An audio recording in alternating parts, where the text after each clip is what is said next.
podcast is part of the Sports Social Podcast Network. Hello and welcome to 1865, the Nottingham Forest podcast with me, Rich Ferraro. And it is Friday, the 16th of August, 2024. And the brand new season kicks off tomorrow at the City Ground with Forest playing against Bournemouth. But we are here to bring you the top news stories coming out of the City Ground this week. Now, in normal circumstances, we'd be joined by our news hound, Jamie Martin. Unfortunately, Jamie has been unavoidably detained. The rumour that he is somewhere in an Eastern European prison is so far unfounded. However, he has been able to send us a few headlines, which we're going to bring to you now. So the first one is that Forest are hoping to increase the capacity of the City Ground just by a little bit to over 30,000. Ramon Sosa is supposed to be signing for Forest and has basically told his existing club that he wants to leave and come to the Premier League. Is Gonzalo Montiel going to return to the City Ground after his loan last season? We'll discuss that in a few minutes. Plus, interest in another player, a striker called Gimenez, who might well be joining the ranks of players at the City Ground.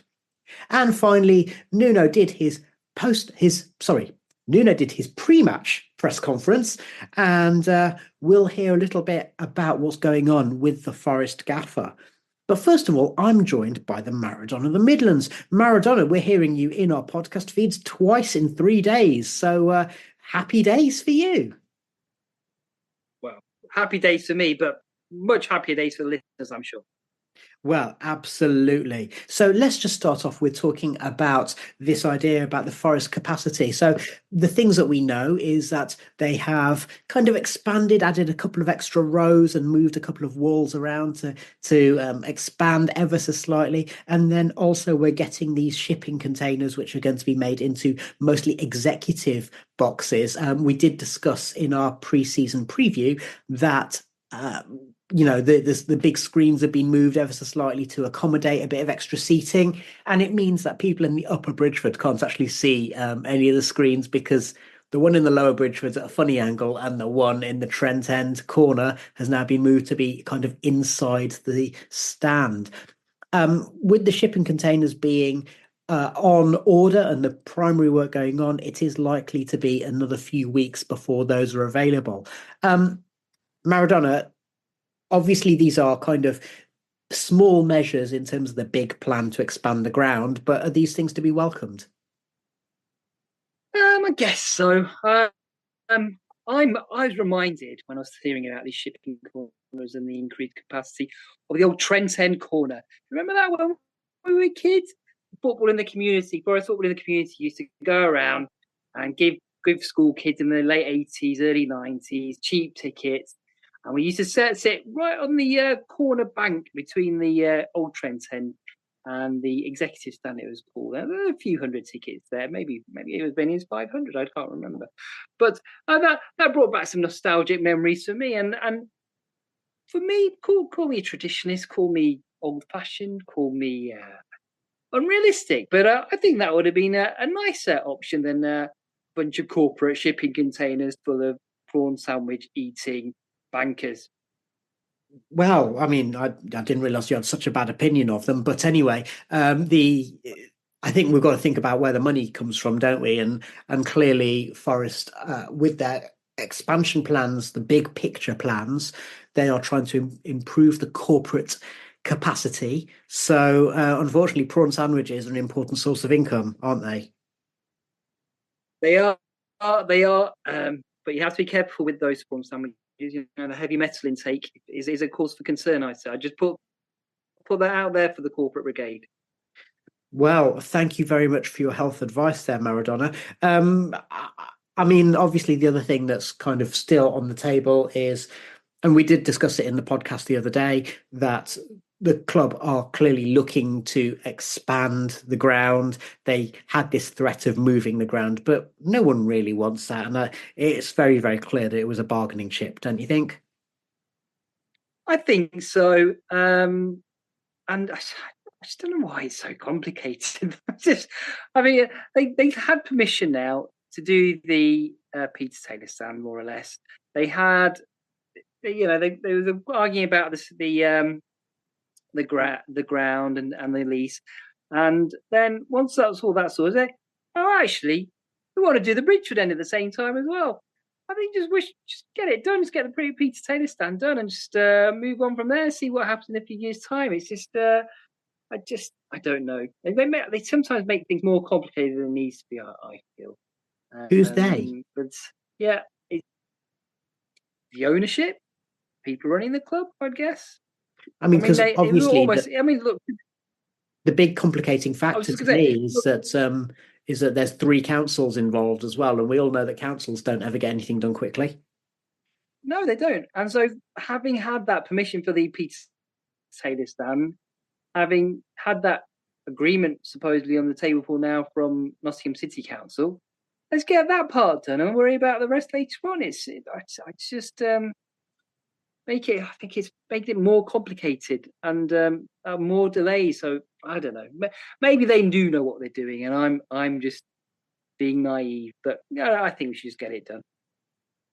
Get it done. Okay, thank you, Maradona. Let's move on to another news story. So, Forest are looking to sign the winger Ramon Sosa, who is a right-footed left winger from Paraguay. It sounds as though he would be fulfilling a similar role to Callum Hudson-Odoi in a 4-2-3-1 formation. He currently plays in Argentina for Talleres, and apparently both clubs thought they'd agreed a deal in late July, but the situation did not prove quite as straightforward as anyone would have hoped or expected.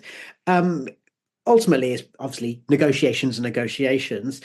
It does seem as though the player is trying to force the move through. Sosa did pull out of the squad that played for Talleres last week, and there were question marks about whether he was going to continue to do that, whether he was training individually or with the rest of the team. And he's also apparently deleted all of his content from Instagram, which is what people do these days if they're making a protest or if they don't want to get cancelled, I guess. So another winger. Do we welcome that? I think so. I think where we really suffered last season was where we made substitutions or where we had injuries. So our first 11, our strongest 11, was a pretty good team. Could give most teams in the division a match. But where we suffered was, especially in those sort of explosive positions where Alanga and Callum Hudson-Odoi play, when they'd run out of steam, we didn't really have the quality to replace them. So I think, bring in another winger to back up Jota as well. Gives the manager a bit of variety, a bit of rotational freedom. And as we know, Alanga and Hudson-Odoi were a little bit injury prone last season. So just a general squad backup, I think would work well. I think the player is definitely going to try to force the move through, because a move from the Premier League, from the Paraguayan League, is life-changing stuff for him. So I'd be surprised if it didn't go through now. It seems set, but you never know. You never know with transfers until they're done, especially international transfers. Although I believe that since Britain left the EU, South American transfers are a lot easier now, which is why we've seen so many Brazilians walk through the door in recent times. So who knows? Maybe it's not as complicated as it appears from the outside.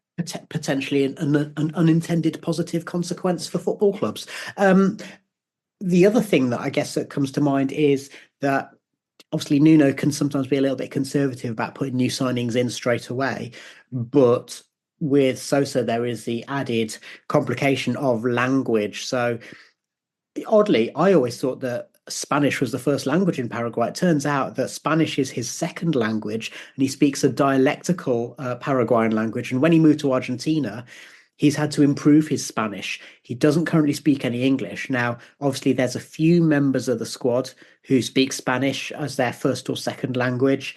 And Nuno is fluent in Spanish as well. However, if he doesn't speak any English, that would probably slow down his progress of getting into the first team. Would you think? It won't slow down him learning all the swear words, will it? Though, eh? But no, these are words. You can play the language of football. There's pointing fingers, there's rolling hands, there's palms wide open, which give it to me, I suppose. So yeah, I don't think it's that. He's a young man, from what I see, and they have the apps, I believe, now where you can learn languages fairly quickly.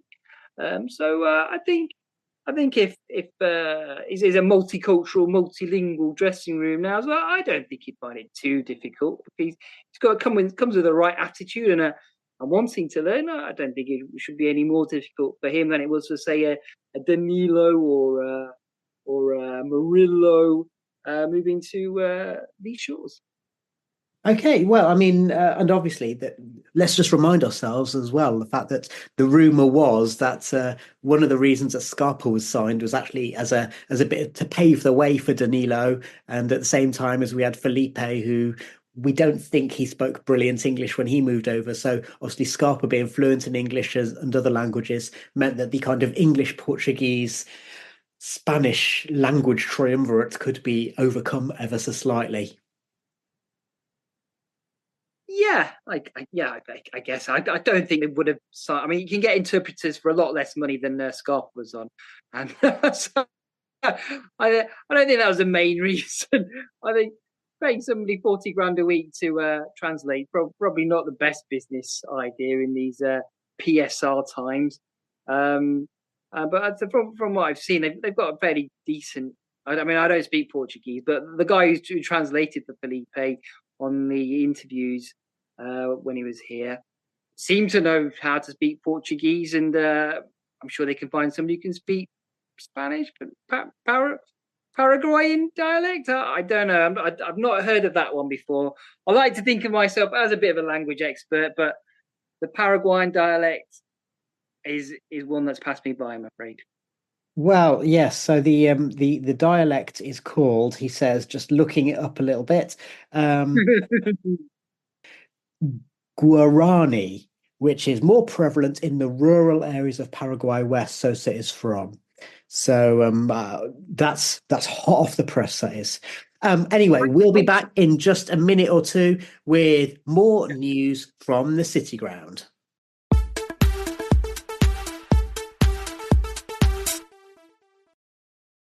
You're listening to 1865, the Nottingham Forest podcast. Welcome back to 1865, the Nottingham Forest podcast with me, Rich Ferraro, and the Maradona Midlands. And Maradona, let's move on to the next story we had. A bit of speculation, which is that Forest are apparently looking to sign Santiago Gimenez, who currently plays for Feyenoord, who is a Mexican international. Now, I've got to be honest, I don't know a huge amount about him, but it's certainly got a lot of people excited.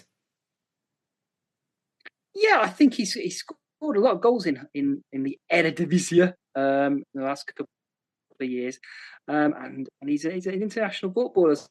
So that all automatically excites people. I would throw a word of caution in there that players from Holland don't necessarily. It's not necessarily the toughest test, and the old Dutch league isn't quite as strong as it used to be in days gone by. It's always very difficult to judge the quality of a player there. So they could bang in 30, 40 goals there, and they could be a brilliant player like, say, Ruud van Nistelrooy. Or they could turn out to be like that guy who Middlesbrough signed. What was his name? Can you Alfonso Alves. Alves, that's it, yes. So you've got to be careful. It's not a great place to sort of judge the quality of the player. We do, I think, need another striker to back up Taiwo and Chris Wood. But I think they're talking about £30 million transfer fees, which I think would be incredibly risky to spend on anybody from the Dutch league. I think that would be a really big gamble, and the old PSR alarm bells would be ringing with me as well, because that sounds like a huge amount of money for a club that doesn't really have that much income like Forest. So I don't know how we cover that. Yet you don't want the corporate boxes in the corners of the stadium. You've got to be charging a lot for your prawn sandwiches to cover £30 million. But So I don't know how realistic it is, but it's always exciting. I remember when I was a young man and I'd hear a story about a far off striker. Baggio! It's Baggio, the Evening Post said one summer. And it was terribly exciting, thinking they could come through the door. And so unfortunately, time has made me cynical and less excited by such news. But, if he comes at a reasonable price, why not? We need a third striker there, I think. Well, also the fact that it wasn't Baggio. So, that was the other problem. It was Andres Salenzi. Thinking about this fella Gimenez. So since he's been at Feyenoord, which is a couple of years, 38 goals in 63 appearances, 4 goals in 30 caps for Mexico. So decent pedigree. And when you mentioned Alfonso Alves, to be honest, I thought you were going to mention Lars Veldbeek as a player who came from the Dutch league and didn't pull up any trees. He never got a chance. Psycho never gave him a chance. So I'm sure he would have been good for us. He never got run out, did he? Poor old Lars. I was gutted for him. Yeah, but we didn't see him on the training ground. Let's just move on from there and we will talk about Nuno Espirito Santo. So Jamie wanted us to talk about his press conference, but actually the bit of breaking news that we've had is that Nuno has been fined £40,000 and given a suspended one-match touchline ban for questioning the integrity of match officials after the Everton game. Nico Williams, who'd also claimed that the top 6 sides would have been awarded the penalties in that game, has been given a £24,000 fine and warned on his future conduct. And basically, the weird thing about this is that Pogmol and the Premier League have basically said, actually, there's a point here. We need to tighten things up. And then they fined Forest for actually pointing out that things weren't working very well and things needed to be tightened up. So what are your thoughts on that, Maradona? Well, I think it's the language they used at the time. And we said at the time that that's a fine definitely coming through for both of them. And big fines, I think we said at the time. So that's not a surprise. You can question the competence of people, but you can't necessarily, well, you definitely can't question the integrity of people, because that opens up a whole murky river of accusations and inferences and sort of suggests corruption at some point, which for all of VAR's faults and all the bad decisions we had, I can't see any evidence of that, and I don't see why anybody should suggest that at this point. Again, unless if we prove it wrong 20 years from now, fine, I'll hold my hands up. But at this moment in time, there's nothing to suggest there's anything more going on than just incompetence. So that's the reason why they've been fined. If the competition doesn't have integrity, it's significantly demeaned and diminished, and they Premier League have to protect their brand as a fair competition. And so, every time anybody says anything like that, you're going to get fined. It's not a surprise. But on the other hand, I would also argue that it's not right for a referee who has an allegiance which may have a bearing on the teams that they're supposed to be reffing, for them to be involved in that match. So just as if a referee was a Forest supporter, had been involved in a Luton match or a match involving any other team in the bottom 6, that probably wouldn't have felt right. And so there was still a point to be made there. And the update to that story is that Howard Webb said initially, he was reported as saying that the allegiances of Premier League refs will be published, and then there was a U-turn on that shortly afterwards, saying we've been told that these comments were misinterpreted and Pogmol is only publishing the protocol to assess conflict of interest and not the full list of allegiances. I think we've got a right to know which teams refs support. They are obviously involved in football and therefore they are likely to support teams. I don't think it's unreasonable for them to have to declare that and for it to be public knowledge. Yeah, I suppose. On one hand, I agree with you, but I can see why they are reluctant to do that, because it opens up a can of worms where an honest mistake is made, where that referee's not thinking of any sort of allegiance in a match completely separate to it, but then some connection is made later on. So, that's benefited them there. 2 games later on from when it's actually happened. So it's just, I mean, would you send off a player for, say, if you were playing Manchester United, if you're a Man City fan and Man City are playing Man United next week, and would you send off a Man United player or Man City player the other way around so they miss a game next week? I mean, it's things like that. It becomes very, very complicated. I'm going to come back to the earlier part of the conversation, which is thinking about the actual fines that were awarded. So we know the tweet from the club was on the edge and, attracted a lot of attention. But Nuno and Nico's comments, do you think it's fair that they got fined? Yeah, I think so. At the time, I mean, we're all angry, but you just can't come out and say it. They were exasperated at the time, and maybe if the Premier League could have taken that into consideration when handing out the fines, but they don't appear to have done that. They just took him a pretty hefty fine, both of them. But I don't know. It's always been masked in mystery, sort of the amount of fines people get, level of punishments. It seems like a case by case basis. It's been decided on, and I think it's always going to be that way. It always has been that way. It always will be that way.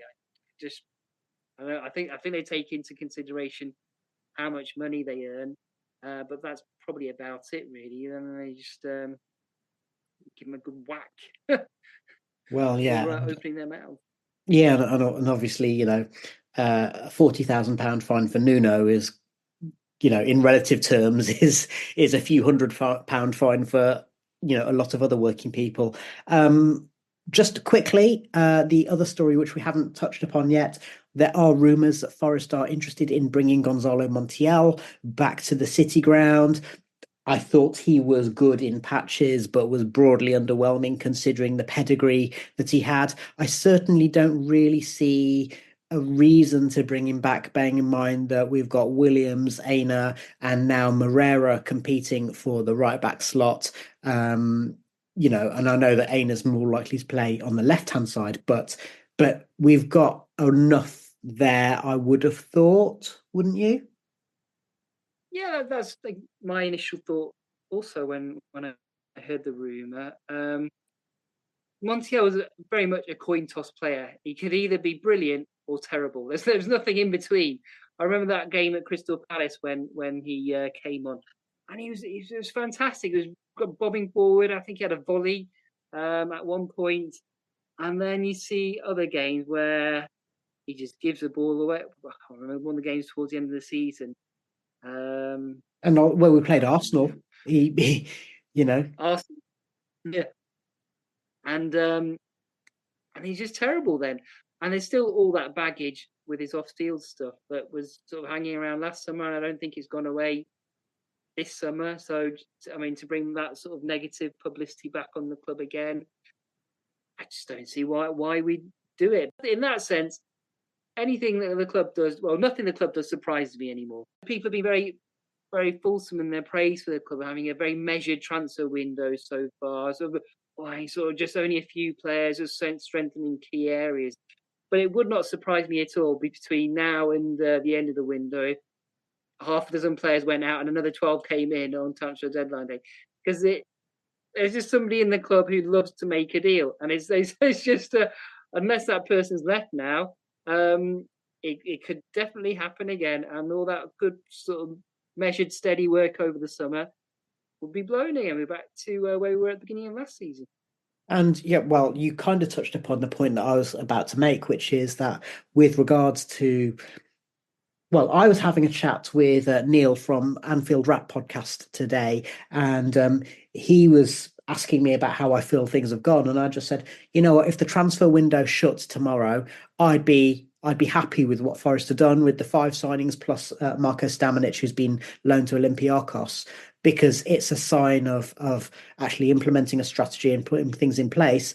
But it also depends upon whether 1 or 2 people at the club decide to throw their toys out the pram and have a spending spree before the actual window shuts. Just an update as well. You did mention about Omar Richards. Like Emmanuel Dennis and Joe Worrell, he was involved in some of the pre-season friendlies, but then left out for the last two. And it seems from what journalists are reporting as though all three players are available for transfers. And so in terms of any future moves, there may well be as many outs as ins. And of course, in the case of Richards, it would seem like a real shame because a player who's never been able to achieve fitness, and whether he doesn't fit in is down to fitness or something else, we'll never know. Joe Worrell, obviously having been appointed club captain, no longer seems to be club captain, and therefore it would be a shame in that sense. But you can also understand if he does move on. And, well, Dennis is a pretty obvious one. But that's where we leave it for today. So I say thank you to Maradona of the Midlands. And I also urge you, listener, to join us. We're going to have reporters at the Bournemouth match. And George and Tom will be back with their thoughts on the game, win, lose or draw, and that will be in your podcast feed on Sunday or Monday coming up. So thank you very much for joining us today for the Friday Five, and we hope you will join us again soon. Come on, you Reds.